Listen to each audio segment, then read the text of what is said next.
In the winter of 1859, 7 women disappeared from Cedar Valley, Utah territory over just 3 weeks. Officially, the records claimed they'd moved to California to live with relatives. But none of them had family out west. None owned wagons. No one saw them leave. What tied them together was more dangerous than anyone could admit. These weren't ordinary settlers. They were plural wives kept hidden from government records and married in secret rituals that left no legal paper trail. Years later, a 1923 journal would reveal something chilling.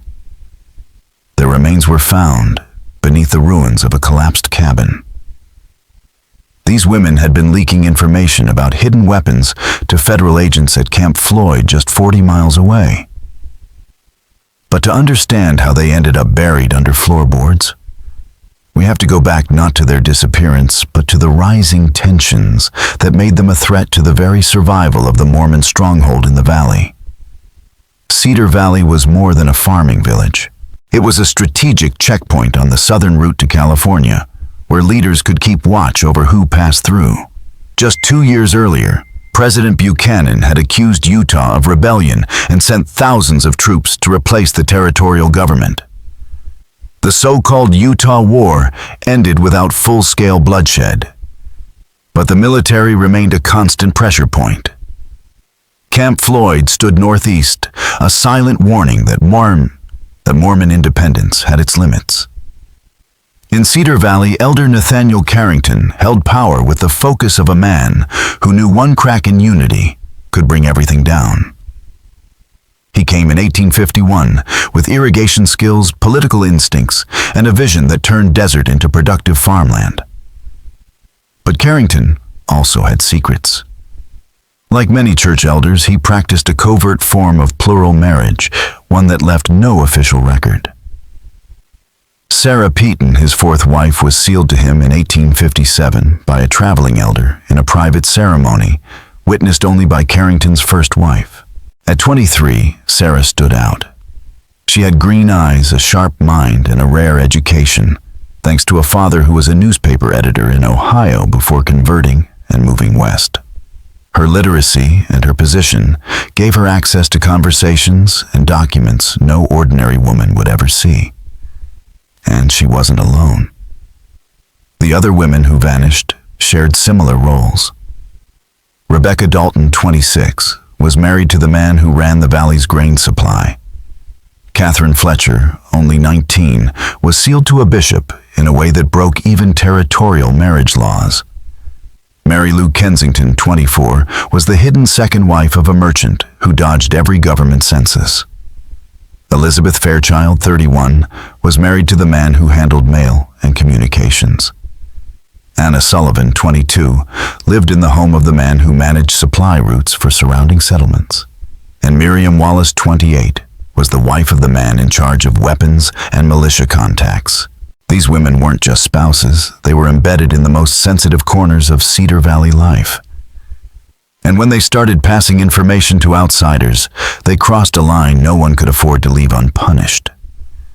In Cedar Valley, these women lived between the lines, legally invisible, yet held to the same religious and social expectations as any wife in the settlement. They attended worship separately, raised children whose births never reached official records, and ran homes that on paper didn't even exist. That invisibility was meant to shield them from federal scrutiny. But in the end, it left them exposed, expendable. The winter of 1858 into 1859 was brutally cold. Snow fell early, and temperatures plunged for weeks. Isolation, once a protective barrier, began to feel more like a trap. Towns like Cedar Valley became more reliant than ever on whispers from beyond the mountains. During that long, bitter season, federal agents quietly started asking questions about Mormon arms stockpiles hidden in remote settlements.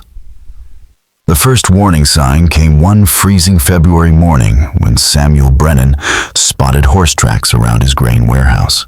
What stood out wasn't just the presence of intruders, it was their preparation. 2 horses, their shoes unlike anything made by the local blacksmith, had circled the warehouse during the night. Whoever they were, they'd taken their time inspecting the walls and foundation, like they knew exactly what they were looking for. That night, Elder Carrington called an emergency meeting in the back of Harper's General Store. 7 men. Carrington, Bishop Whitman, Brennan, Harper, Crawford, Singleton, and Wallace formed the unofficial council of Cedar Valley.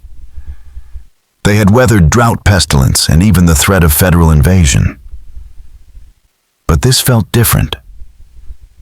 When Daniel Crawford shared word that 3 supposed cattle buyers had passed through nearby Fairfield asking about supply lines and armaments, the room went still. According to a woman at the boarding house, they had specifically mentioned Cedar Valley. Since the Utah War, the territory had required every settlement to keep weapons and emergency supplies ready. Cedar Valley's stash, hidden in a cave system 2 miles outside town, was large enough to arm several hundred men. If discovered, it could be used as justification for martial law. Whitman leaned in, snow still clinging to his beard, and asked what everyone was thinking. How could outsiders possibly know only household heads were trusted with that information? And the women, surely they knew nothing. But Joshua Wallace said what none of them wanted to believe. Someone was leaking information. Someone who knew enough to be dangerous, but not enough to give away everything. The conversation stretched past midnight. They discussed possible leaks, reckless talk among young men, careless traders, even wandering Gentiles with sharp eyes. But as they compared notes, a troubling pattern took shape. Crawford recalled Elizabeth, his wife, asking too many questions about his letters to Salt Lake. Harper remembered Rebecca Dalton being unusually curious about incoming supply wagons. Brennan admitted that his wife had recently asked about the grain storage layout. Finally, Carrington said it out loud. "It's the plural wives." Quiet, observant, overlooked. They moved through the homes unseen, catching fragments of conversations, glimpsing letters, listening from behind doors. They were trusted, but that trust had limits. The room fell silent again. These men had risked everything: jail time, public scandal, excommunication from the broader American society, to live by the doctrine of plural marriage. They had married these women not just out of duty, but love and spiritual conviction. Still in that moment, they saw the truth. These women, by virtue of their invisibility, were also vulnerable, perfect targets for federal agents looking for informants. In the days that followed, households in Cedar Valley grew quiet. Each man began watching his home more closely. Questions once brushed off were now scrutinized. Glances were tracked. Conversations were guarded. In a town built on unity, suspicion took root. And in the shadows of that cold, bitter winter, decisions were made that would silence 7 women forever. Samuel Brennan's suspicions turned into something more concrete when he discovered that his wife Rebecca had been making routine trips to a nearby farm to collect eggs. Only the farm sat along the very route that passed by the hidden entrance to the valley's main weapons cache. The path wasn't used by outsiders, and few even knew it existed. Her repeated presence near it was too much to ignore. Around the same time, William Harper stumbled on a small notebook tucked inside Mary Lou's sewing basket. At first glance, it looked like a harmless journal filled with entries about weather patterns and harvest notes. But when he cross-referenced the dates, he saw a disturbing pattern, each entry aligned with supply wagons arriving from Salt Lake City. One discovery followed another. What began as vague suspicion began to snowball. Elizabeth Crawford had been seen speaking with unfamiliar men during market day in Fairfield. Catherine Fletcher somehow knew about militia guard schedules that were never discussed in front of her. Anna Sullivan had started asking pointed questions about how the town would defend itself in the event of an attack. Miriam Wallace, quiet and thoughtful, had developed an unusual interest in her husband's militia correspondence. None of it could be dismissed as coincidence anymore. Then came the revelation that removed all doubt. On March 8, 1859, Elder Carrington found something in his study while sorting through correspondence. It was a letter never mailed in the unmistakable handwriting of Sarah Peaton. What she had written wasn't casual or speculative. It was detailed, strategic, and damning. The letter contained an organized layout of all known weapons caches hidden across Cedar Valley, with notes on blind spots, vulnerable supply routes, and precise quantities of stored ammunition. She'd even included a timetable of guard rotations and delivery runs, details only someone close to the leadership would know. There was no recipient named, but the message was clear. It was intended for federal investigators probing Mormon military readiness. Carrington read it again and again, each time feeling the same crushing sense of disbelief. Sarah hadn't just overheard stray comments. She had been gathering intelligence piece by piece, like a field agent preparing a tactical report. Whether she had help or worked alone didn't matter anymore.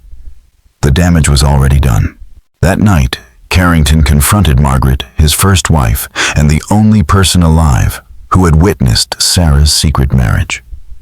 Margaret didn't try to defend Sarah. She admitted that Sarah had asked questions about decisions made in council meetings, about phrases she overheard about why certain men traveled when they did. She said she wanted to understand your work, Margaret told him. To be a better wife. To help. I thought she was just devoted. But Margaret knew more than she had let on. Over the past few months, she'd noticed a quiet pattern of communication among the plural wives. Isolated from civic affairs and denied legal recognition, the women had created their own underground network. During their separate worship gatherings, they exchanged what they knew: snippets of conversations, movements of supply wagons, unusual behavior from their husbands. They were smart, observant, and far more coordinated than anyone had realized. They know they're invisible, Margaret said. They know if something happened to their husbands, they'd have no protection. So they started paying attention. It may have started as self-preservation, but it's become something else. The council's private investigation only confirmed what Margaret feared. Rebecca Dalton had sketched diagrams of the grain warehouse, including its hidden compartments. Catherine Fletcher had compiled names of community members with prior military experience. It wasn't idle curiosity. It was organized, intentional, and in that realization came a grim truth. These women, once invisible by design, had become the most dangerous kind of liability. They hadn't just overheard secrets, they had understood them. And worse, they had begun to act.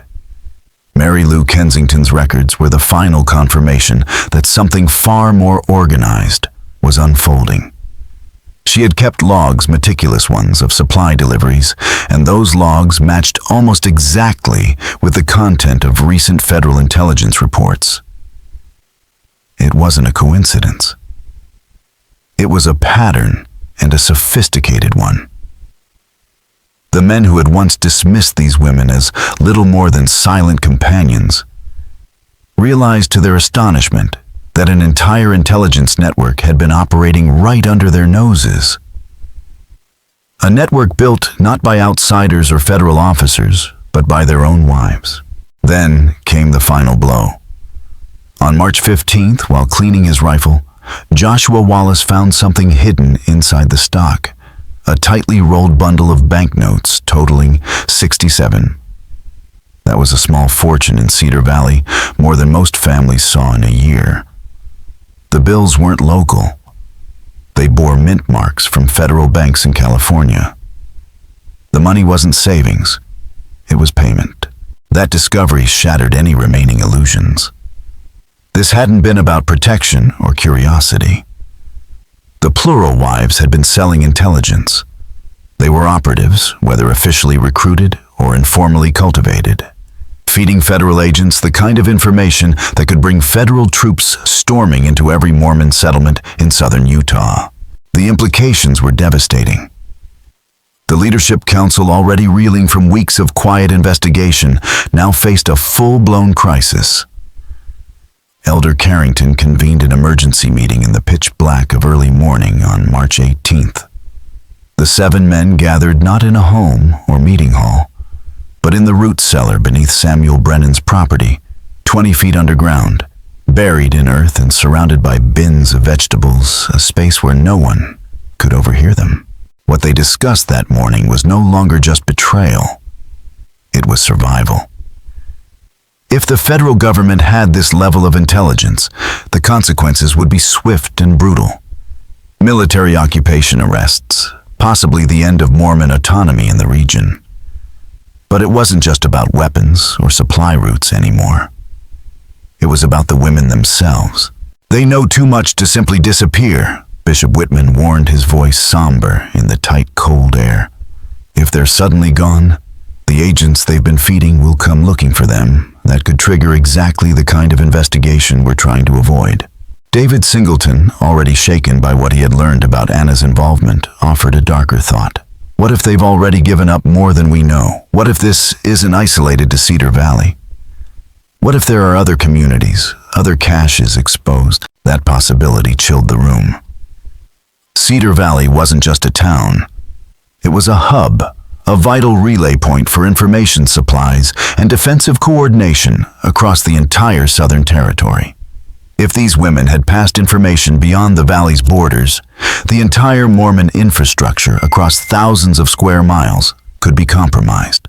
Daniel Crawford confirmed their worst fears. His role as the valley's postal liaison gave him access to territorial communication patterns, and he'd noticed something troubling. Federal patrols out of Camp Floyd had shifted in recent weeks. They were no longer roaming randomly. Their movements now aligned with Mormon supply lines and key outposts. The patrols were targeting areas that only someone with deep internal knowledge could identify. These women hadn't just stumbled into espionage. They had likely been identified, approached, and recruited with deliberate precision. Their legal invisibility made them perfect informants, trusted in their households, ignored by outsiders, and legally non-existent in the eyes of the federal census. The council began to piece together the full scope. Agents posing as traveling merchants had visited the valley, shown little interest in trade, but spent hours asking quiet questions. At the time, it seemed harmless. Now it looked like classic intelligence gathering. The council sat in stunned silence, each man absorbing the enormity of what had been unfolding around them for nearly a year. The plural wives bound to them by sacred covenants, hidden from the world to protect the community, had been turned. Whether through persuasion, ideology threats, or simple desperation, they had become the greatest threat the valley had ever faced. And now the men who once vowed to protect them would have to decide what to do with them. Because if they didn't act swiftly and without error, the world they had built in the Utah desert would burn. Sarah Peaton had always stood out in Cedar Valley, not just for her striking intelligence, but for the rare education that set her apart from nearly every other woman in the territory. She could read and understand complex documents, decipher military language, and evaluate strategic information with a level of sophistication few men in the valley possessed.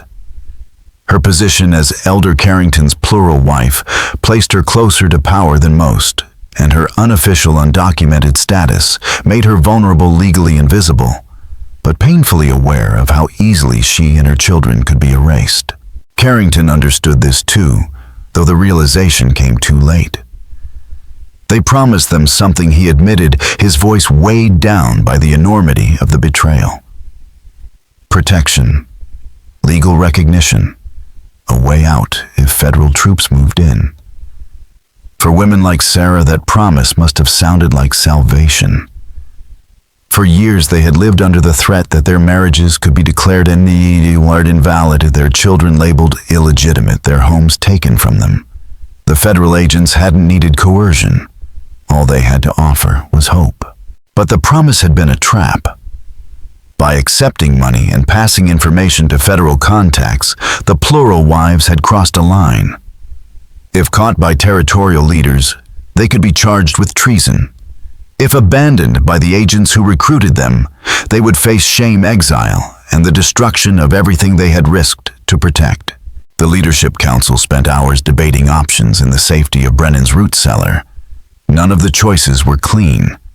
Exposing the federal operation would mean revealing their own hidden weapons, their illegal marriages, and the entire shadow structure of the Mormon underground. Negotiating with Washington would be an admission of guilt. It was Samuel Brennan who proposed the solution that would echo through Cedar Valley's collective memory, like a curse. What if the women weren't here when the agents returned? What if on paper they had simply moved on, relocated to safer lands, or reunited with distant family? A suggestion unspoken, but immediately understood. The only way to ensure these women could never testify was to make sure they vanished. And so, in the flickering lantern light, beneath layers of earth and silence, the council drew up what they would come to call the Purification Covenant, a pact not of justice, but of self-preservation. They would protect the community by removing the risk permanently. Sarah first sensed the shift on March 22nd. That morning, Carrington watched her with a look she'd never seen before.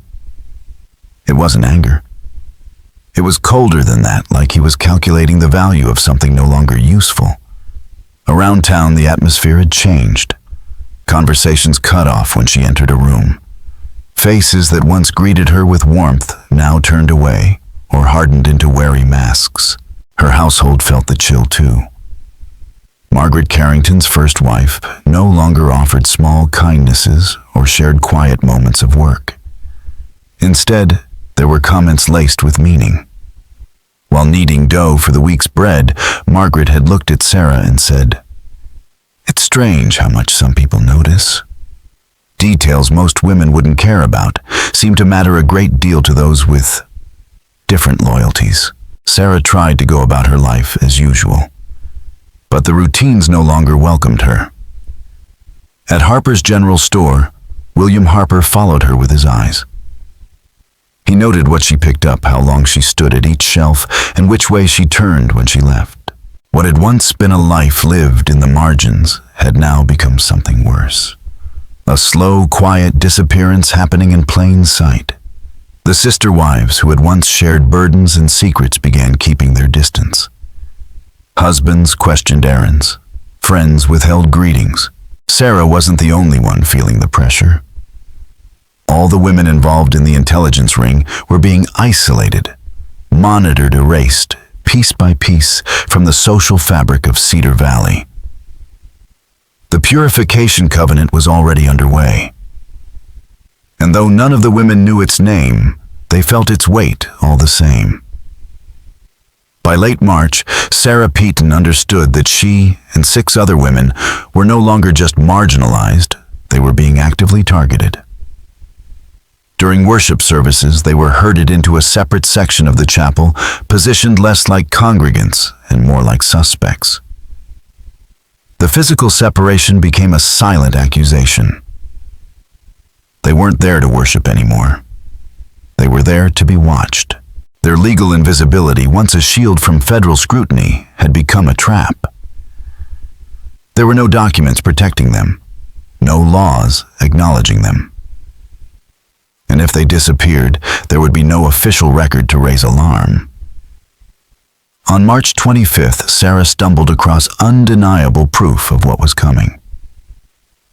While cleaning Carrington's study, she found a letter in his handwriting, unfinished, but chillingly clear in its intent. It was addressed to officials in Salt Lake City and discussed security concerns involving unnamed individuals. It requested guidance on relocation procedures for community members whose loyalty had become suspect. The language was clinical, detached. But Sarah read between the lines. This wasn't about relocation. It was about removal, permanent, silent, and untraceable. The reference to territorial coordination meant it would be orchestrated to leave no trail. Not for federal investigators, not for family members. Just gone. That night, Sarah didn't confront Carrington. She knew she couldn't win a direct challenge. Instead, she quietly launched her own counter-operation. Drawing on the same skills that had made her valuable to federal agents, she began to monitor the very men who had once trusted her. She observed schedules, tracked conversations, and listened. Really listened to the shifting rhythms of Cedar Valley's leadership. What she uncovered was worse than she imagined. The council had created a formal plan called the Purification Covenant. It was a cold, calculated strategy to remove all 7 suspected wives under the guise of relocation. The plan was deceptively simple. Each woman would be told she was being sent to a safer community away from federal attention. Trusted men would escort them. They'd take remote routes through mountain passes where the risk of accident was real and easily staged. If questioned, the community would present tidy records suggesting the women had left of their own will. Surveillance was increasing. Sarah noticed that Miriam Wallace was being followed by her husband Joshua. David Singleton had begun inspecting Anna's belongings without warning. Rebecca faced relentless questioning from Samuel Brennan about conversations she barely remembered having. The pressure was deliberate, designed to break lines of communication between the women.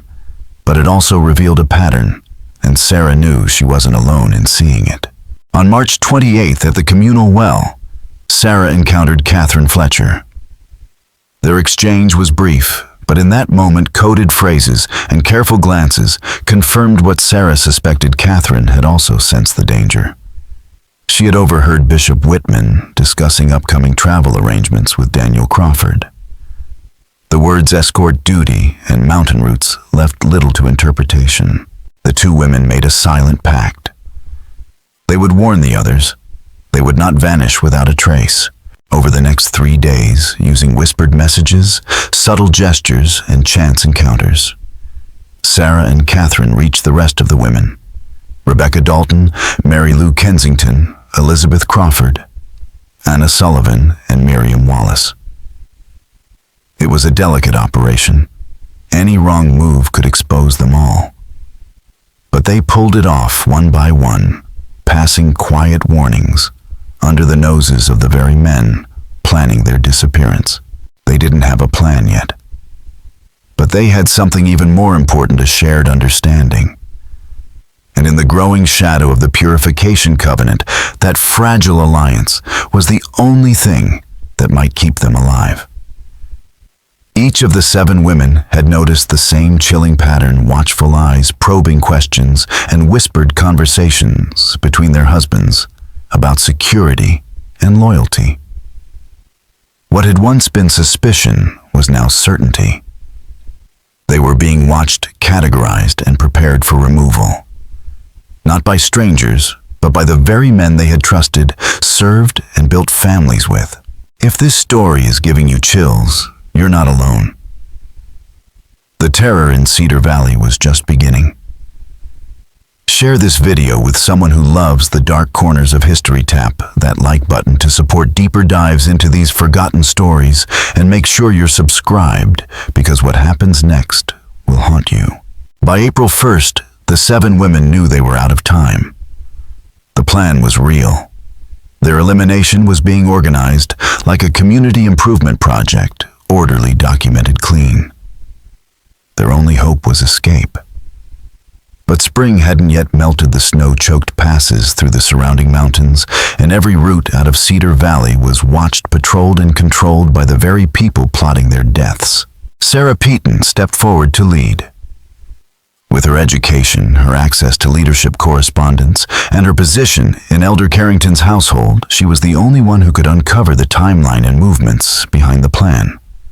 On April 3rd, in the stillness of her husband's study, she found the proof. Beneath a stack of administrative papers sat a letter dated April 2nd, addressed to Bishop Samuel Richards in Salt Lake City. It hadn't been sent yet. Sarah read it, with trembling hands. In Carrington's precise handwriting, the contents laid bare the cold reality of the Purification Covenant. 7 individuals whose loyalty to our community has become compromised will be relocated according to established protocols. Brother Joshua Wallace will coordinate mountain passage arrangements for the first group departing April 8th via the southern route through Cedar Canyon. Brother David Singleton will arrange similar accommodations for the second group departing April 12th via the eastern passage through Soldiers Summit. Documentation will reflect voluntary relocation to establish settlements in Nevada territory. But it was the last paragraph that tore away any remaining doubt. Should natural hazards prove insurmountable during mountain passage, territorial authorities will be notified that these individuals chose to continue westward despite warnings about seasonal travel conditions. Brother Crawford has prepared documentation indicating their intention to establish new homes in California beyond the reach of federal jurisdiction. Sarah realized she was holding a carefully coded murder plot, a bureaucratic death sentence disguised as administrative routine.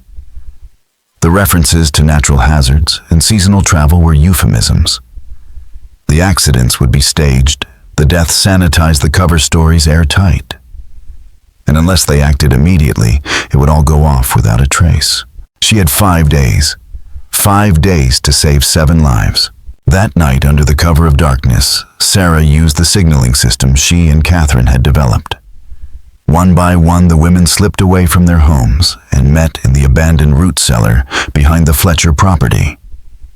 8 feet deep, half filled with discarded crates and broken tools, the space had never been finished for food storage.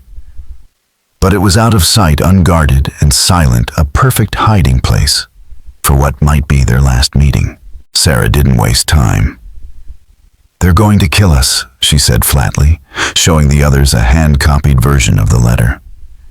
"Not all at once, not directly, but in a way that no one will ever question. Accidents, disappearances, deaths dressed up as difficult choices made under pressure." The women's reactions were as varied as their personalities. Some stood frozen in shock, some wept quietly. But all listened. And as Sarah read the details, specific dates, routes through dangerous terrain, and the names of the men assigned to escort them, the horror settled in like a winter fog. Rebecca Dalton, who had held herself together through weeks of tension, finally collapsed to her knees when Sarah described the posthumous documents prepared to frame them as willing pioneers headed for California. "They're going to erase us," she whispered, "and then write new stories about who we were." But in that root cellar, surrounded by fear and silence, something else emerged, resolve. They couldn't outrun the snow. They couldn't match the strength of the men watching them. But they had something more powerful than anyone suspected: each other and the truth. They would not go quietly. And their story was far from over. "We have to run," Catherine Fletcher said, her voice calm, despite being only 19. The weight of what she was suggesting settled heavily in the dim root cellar. But none of the other women argued. If they waited for the appointed relocation dates, they would never be seen again. Escape, however, wasn't a matter of simply walking away. Cedar Valley was ringed by snow-covered mountains and narrow passes, watched closely by men loyal to the Leadership Council. Any attempt to flee would be noticed immediately. Intercepted, stopped, possibly worse. But Mary Lou Kensington, whose husband managed the valley's supply wagons, had a piece of knowledge that changed everything. "There's a mining trail through the Aquir Mountains," she said. "It connects to Bingham Canyon. You can't get a wagon through it, but people on foot might make it if the weather holds. If they could get to Bingham Canyon, they might be able to reach Salt Lake City. And from there, federal authorities, safety, or at least a chance at being heard before they vanished. It wouldn't be easy. The route would take them across 45 miles of rugged mountain wilderness in early spring, with unpredictable snow, freezing nights, and no guarantee they'd find help on the other side. And even if they survived, they didn't know whether the federal agents they contacted would protect them or arrest them. Then came the hardest question. What about their children? Elizabeth Crawford, the oldest at 31, asked it aloud. The one question none of them wanted to confront. Every woman in that cellar had left behind not just a house, but a family. Sarah Peaton had 2 young children with Elder Carrington. Leaving meant that her sons would be raised believing their mother had abandoned them, or worse, would be told she died in an accident on the trail. If we're dead, we can't protect anyone, Sarah said. If we're alive, maybe we can come back for them. Or at least make sure they know the truth one day. That settled it. They would go. But going required more than conviction. It required a strategy built with the same precision that had once fed the intelligence operation they'd been punished for. They mapped out everything they knew. Anna Sullivan used her knowledge of the valley's supply routes to mark out emergency caches they could access in the mountains. Miriam Wallace identified the defensive positions they had to avoid militia checkpoints, armed watchposts. Catherine Fletcher, the youngest but most familiar with the highland terrain, would guide them through the most treacherous parts. They agreed to stagger their departures over 2 days to avoid suspicion. Sarah would fake an illness and retreat to a small cabin outside town. Rebecca and Mary Lou would pose as volunteers for a supply delivery to a neighboring settlement. Elizabeth and Anna would claim they were visiting relatives. Catherine and Miriam would join an herbal gathering group heading for the foothills. Each woman would carry only what she could hide: food, warm clothes, small tools. No maps, no letters. Nothing that could betray the plan if they were caught. They would meet at a ruined mining camp 3 miles northeast of Cedar Valley, the trailhead for the path through the Aquir Mountains. On the morning of April 6, 1859, as sunlight crept across the snow-capped peaks, the escape began. At 4:30 a.m. the next day, Sarah Peaton slipped out of Carrington's house for what she knew could be the last time. Wrapped in a shawl and carrying only a small bundle of food and supplies, she disappeared into the darkness. The town was still asleep. No dogs barked. No lanterns flickered to life. She moved like a shadow toward the rendezvous point. Catherine was already there, waiting at the edge of the abandoned mining camp. Elizabeth and Anna arrived minutes later. They didn't embrace. They didn't cry.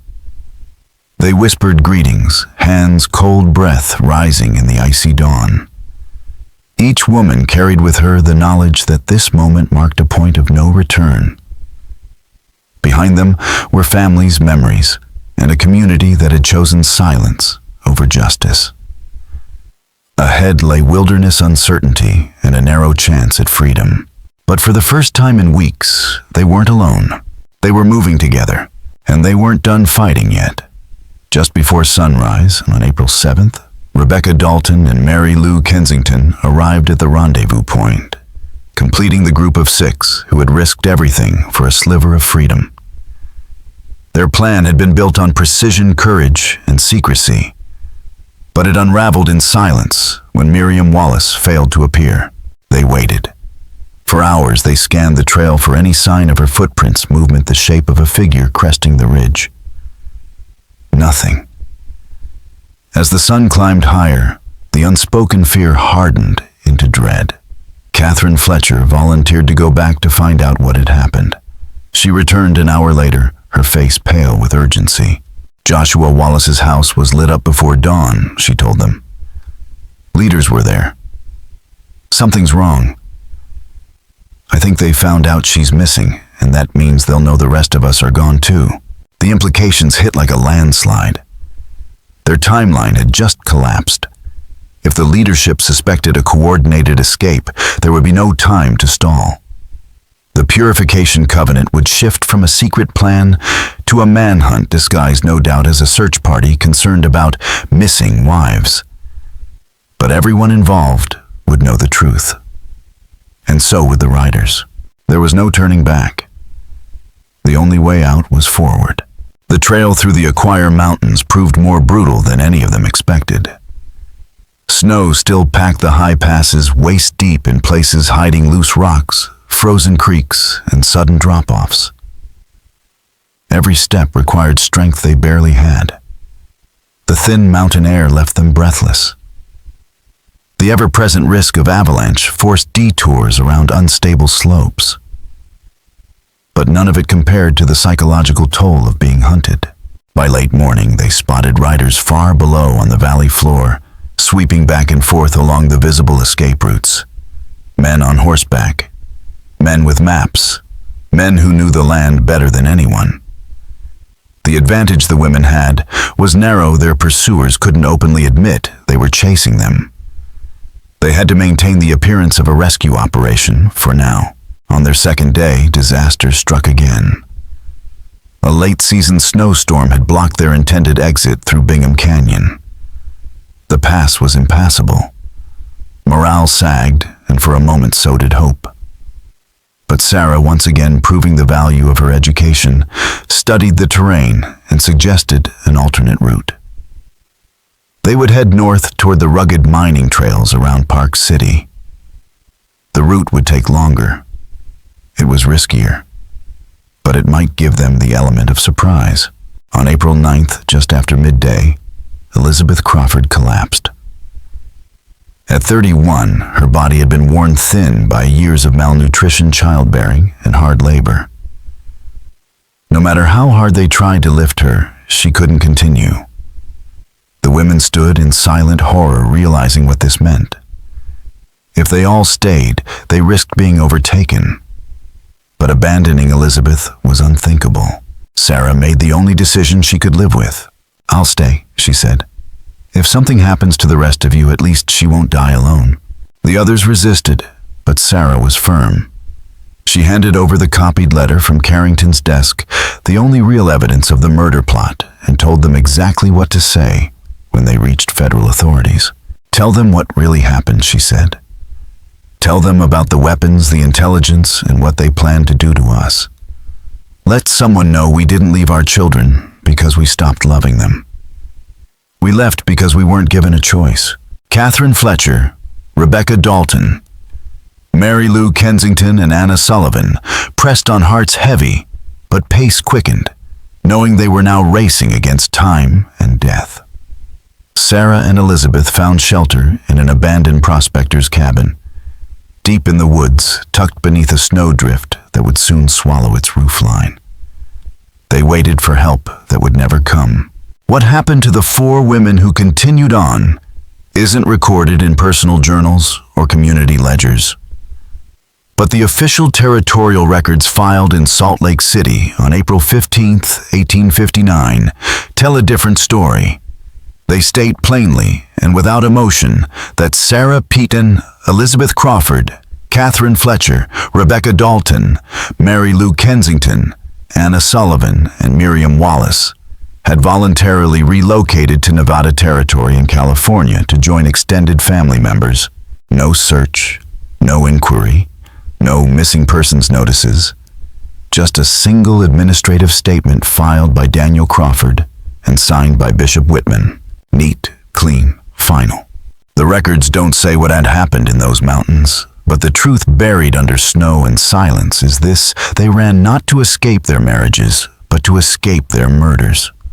And only 4 of them may have ever reached the other side. Letters placed in the territorial archives, allegedly penned by the 7 women, thanked Cedar Valley for its kindness and explained their voluntary decision to seek better opportunities in more established communities across Nevada and California. To those reading the record, it seemed like a quiet departure. But beneath the surface, personal journals, letters, and accounts hidden for decades tell a far darker truth. Joshua Wallace's private diary, discovered during the 1889 demolition of his home, contains cryptic but chilling entries about necessary actions to preserve community security and the successful resolution of intelligence concerns. Daniel Crawford's correspondence with territorial authorities includes blunt phrases like eliminated security risks and references to permanent solutions to federal infiltration. And the most damning evidence comes from Samuel Brennan's account book. Tucked between grain receipts and livestock sales were line items labeled payments to unnamed guides and disposal specialists. The total, almost $200, matches precisely with the days the women were supposed to have left Cedar Valley. It wasn't transportation money. It was hush money. It was blood money. On April 11th, just 15 miles from Salt Lake City, the four women who had continued east, Catherine Fletcher, Rebecca Dalton, Mary Lou Kensington, and Anna Sullivan, were intercepted. Their bodies were found the following spring, frozen and lifeless in the high wilderness. The official cause of death: exposure, exhaustion, weather-related misfortune. Federal agents accepted the explanation without further inquiry. No one asked why four women had taken a route so treacherous or why no one came looking. Back in the mountains, Sarah Peaton and Elizabeth Crawford held on longer. After the separation, they survived in the ruined prospector's cabin for nearly 3 weeks. But the cold lingered, and their supplies ran thin. Elizabeth died quietly, likely on April 28th. Sarah followed soon after. Her final journal entry, later unearthed in 1923, reads like a last testament, a whisper across time. Elizabeth passed this morning, peaceful in the end. I have perhaps 2 days of food remaining. The snow is melting, but I lack strength to travel farther. If anyone finds these words, know that we were not traitors, but women who discovered that invisible status makes one expendable when security requires elimination of inconvenient witnesses. Of the 7, only one remained, unaccounted for: Miriam Wallace. Official documents list her as having left for Nevada on April 8th. And her supposed letters from the region offered comforting updates.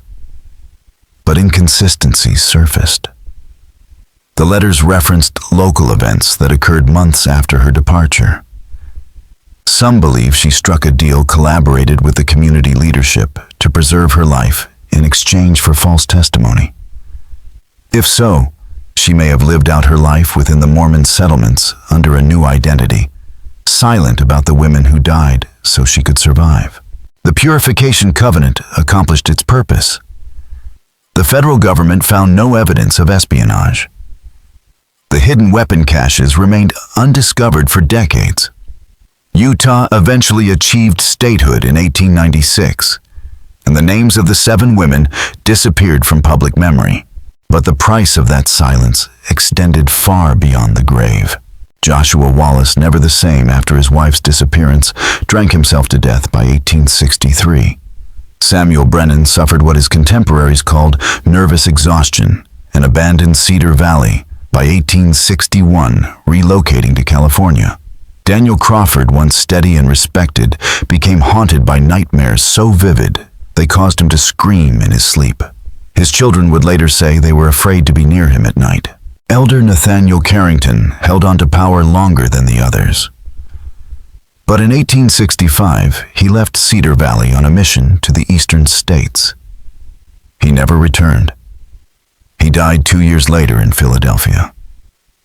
His wife, Margaret, later confided to family that he had confessed on his deathbed, admitting that certain evils had been necessary to preserve the sanctity of the community. But she never revealed the details of that confession. Cedar Valley itself didn't survive much longer. Within 10 years, it was in decline. Families moved away, citing a feeling they couldn't quite name, something heavy in the air.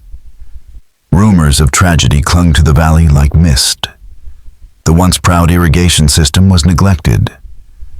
By 1875, fewer than 50 residents remained in a settlement that had once claimed over 300 souls.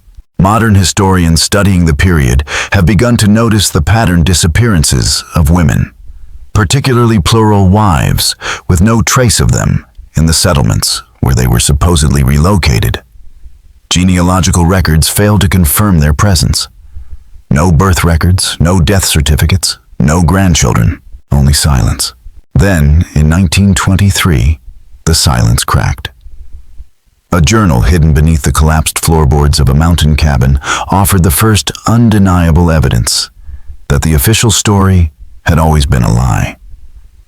Sarah Peaton's handwriting, her thoughts preserved in the final hours of her life, did not offer revenge or bitterness. Only truth.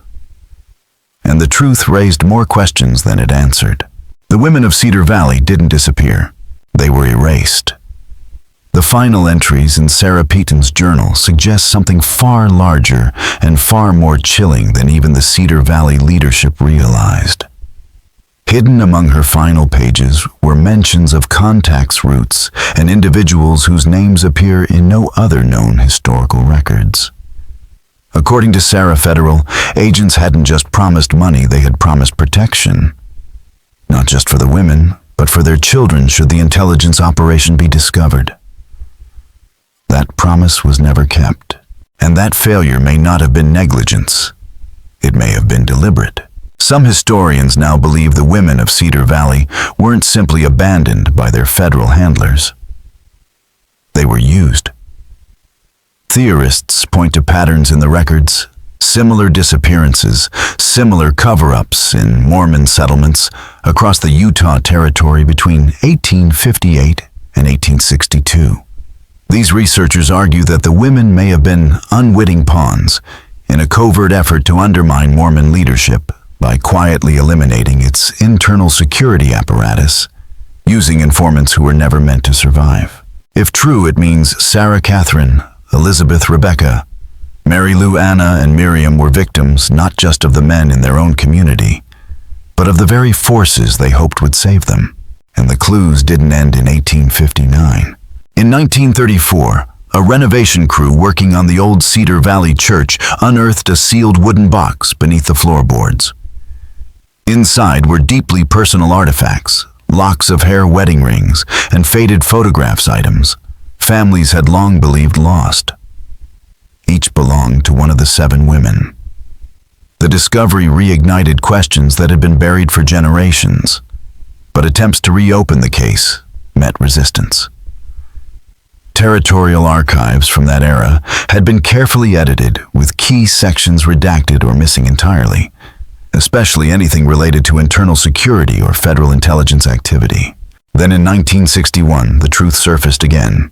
During demolition of Samuel Brennan's long-abandoned grain warehouse, workers found a concealed compartment behind a false wall. Inside were hand-drawn maps of weapons caches scattered throughout southern Utah. The notes were written in the same handwriting found in the letters the women had supposedly authored after relocating. But it wasn't just maps.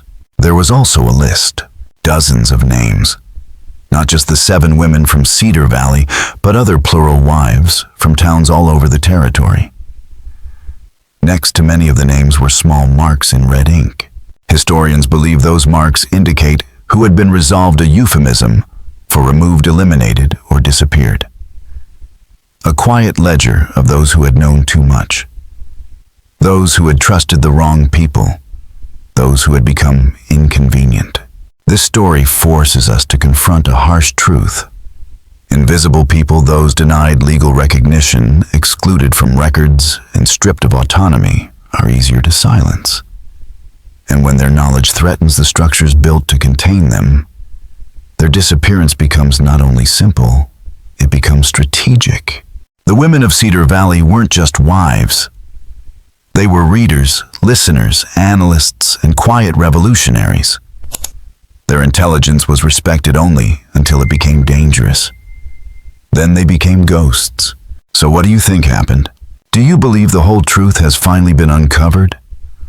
Or are there still secrets buried somewhere in the mountains around Cedar Valley waiting to be found? Leave your thoughts in the comments below. And if this story pulled you in, don't forget to subscribe. Hit that notification bell and share this video with someone who loves dark mysteries and America's hidden past. Because in history, the truth is rarely simple, and the stories we forget are often the ones that matter most. See you in the next video. Thank you everyone for watching the whole video. Please like and subscribe to watch more good videos.